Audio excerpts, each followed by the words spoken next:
mungkin tidak disadari oleh Ya, pejabat begitu, pejabat Mbak Erna, politik di sana. bisa digambarkan tidak seberapa dahsyat angin Santa Ana ini gitu? Mungkin Mbak Erna bisa membandingkan dengan apa yang terjadi di Indonesia gitu, berapa bencana gitu. Mungkin bisa digambarkan, wah ternyata luar biasa sekali kekuatan dari Santa Ana ini sampai akhirnya menyapu Iya, api dan membuat kebakaran yang cukup. katanya di California itu belum pernah terjadi begitu.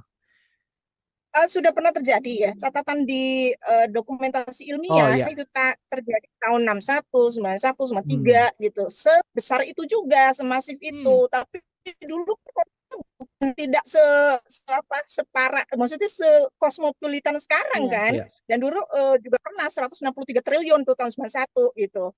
Jadi ini bukan kejadian pertama, itu yang pertama. Itu yang perlu dikoreksi begitu ya. Ya. Artinya bahwa Santa Ana ini selalu terjadi dan dia mungkin akan mencapai siklus ekstrimnya gitu loh. Ya kan? Nah, inilah yang lambat direspon saya kira gitu ya. Kejadian bahwa ada Santa Ana yang ekstrim nih Ya. gitu di tanggal itu. Karena data-data itu pasti ada dan bisa diakses secara online. Mereka punya banyak sekali jaringan pengamatan sehingga saya juga dengan mudah dapat gitu loh data-datanya. Jadi menurut saya adalah seberapa parah gitu ya atau gimana cara membayangkannya. Ya kalau kita lihat angin dengan kecepatan 50 lebih itu mirip dengan waktu itu kita ada kejadian tornado Ya, di Ranca di Ekek ya, ini apa benar ya. Cekek. beliau nah, itu gitu loh sedahsyat itu si angin itu gitu tapi dia tidak berputar ya dia itu angin horizontal kecepatan tinggi gitu. Nah ketika dia membawa panas tadi maka dia otomatis akan membawa api.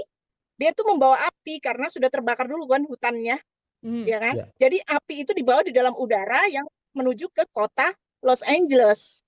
Itu kenapa kok kelihatan ada api di dalam udara? Ya karena dia sudah mengandung itu, gitu di dalam udara itu sudah mengandung api yang dengan kecepatan tinggi tadi, gitu ya. Jadi tidak hanya udara tuh, dia sudah merger dengan kandungan api tadi, gitu ya. Itu yang perlu dipahami dan apakah ini tiap tahun muncul? Sebenarnya tiap tahun muncul, tapi tidak separah, se ekstrim kejadian kemarin Ya. gitu kan. Dari intensitasnya ya, dari kecepatan anginnya, ya kan, wind speed-nya, kemudian dari durasinya yang sustain gitu kan, terus menerus hari-hari gitu, sehingga ya kita bisa lihat gitu penjalarannya cepat gitu ya, dan terlambat diantisipasi karena dia membayangkannya paling yang terbakar cuma hutan yang kayak Iya. biasanya.